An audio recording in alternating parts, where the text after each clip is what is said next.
Halo semuanya, perkenalkan nama saya Inta Jani. Saya dari Prodi D3 Rekam Medis dengan NIM 2024030449. Di sini saya akan menjelaskan sedikit PPT saya yang mengenai pertukaran informasi kesehatan.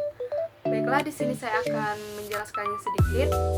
Yang pertama yaitu ada hubungan Kisco dengan HIE. Definisi: Kisco menyediakan infrastruktur jaringan yang aman, stabil, dan berkecepatan tinggi yang menjadi jalan raya bagi pertukaran data kesehatan. Peran utama Kisco: konektivitas menghubungkan sistem RS yang terisolasi atau silo. Kedua, keamanan melindungi privasi pasien saat data berpindah atau enkripsi. Dan yang ketiga ada kolaborasi platform untuk dokter berdiskusi jarak jauh. Selanjutnya ada tujuan dan manfaat HIE. Tujuannya yaitu menjamin ketersediaan data medis pasien yang akurat dan real time dimanapun perawatan diberikan atau point of care. Terus selanjutnya ada manfaat klinis, meningkatkan keselamatan pasien dengan mengurangi kesalahan medis atau seperti alergi obat yang tidak terdeteksi.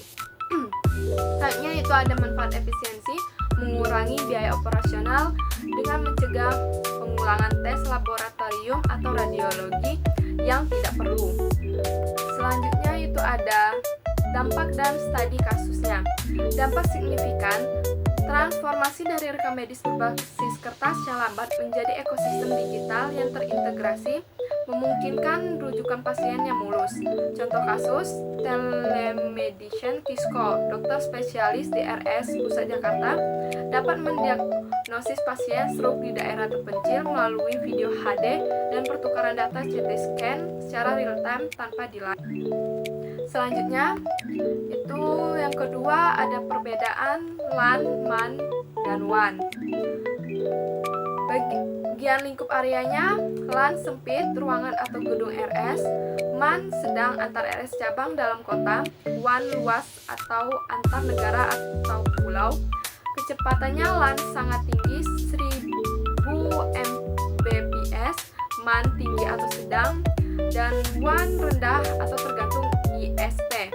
Dan biayanya: LAN cukup murah atau investasi awal, dan MAN menengah, WAN mahal atau sewa bulanan. Contoh RS: LAN koneksi poli ke farmasi, MAN koneksi RS pusat ke klinik, WAN akses service BPJS pusat. Selanjutnya ada persamaan LAN, MAN, dan WAN. Titik persamaan: tujuan utama semuanya berfungsi untuk mentransfer data dan informasi antar komputer atau perangkat. Resource sharing yaitu memungkinkan penggunaan bersama perangkat keras atau printer server dan lunak atau aplikasi CMRS. Dan ada protokol standarnya, menggunakan aturan komunikasi yang sama seperti TCP atau IP untuk mengirim paket data. Selanjutnya yang ketiga yaitu ada kasus OSI layer atas, yaitu ada application. Kasusnya tampilan antarmuka UI, aplikasi CMRS yang digunakan perawat untuk input data pasien, protokol HL7 dan HTTP.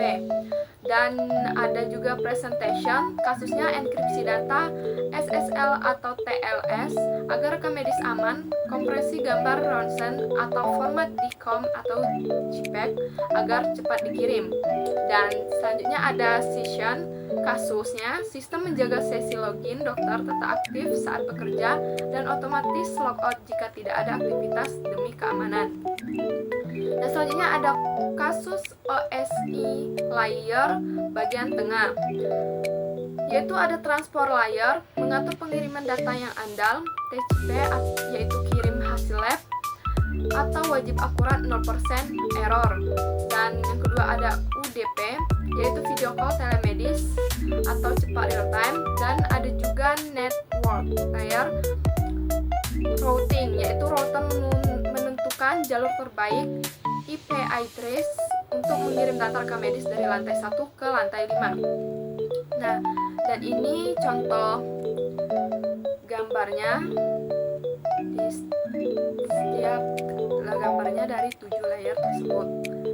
Dan terakhir ada kasus OSI layer bagian bawah, yaitu pertama ada data link layer. Kasusnya switch jaringan membaca alamat fisik MAC address dari mesin MRI untuk mengirimkan data gambar langsung ke komputer server radiologi tanpa membanjiri seluruh jaringan RS.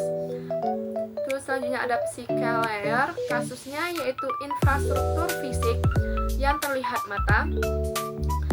Yang pertama ada kabel fiber optik atau backbone antar gedung RS, dan yang kedua ada kabel UTP atau LAN atau di meja pendaftaran, dan yang ketiga ada gelombang radio atau WiFi di ruang tunggu. Dan itu saja penjelasan PPT saya. Semoga bermanfaat dan jangan lupa untuk like, comment, and subscribe. Bye bye guys, sampai jumpa di video berikutnya.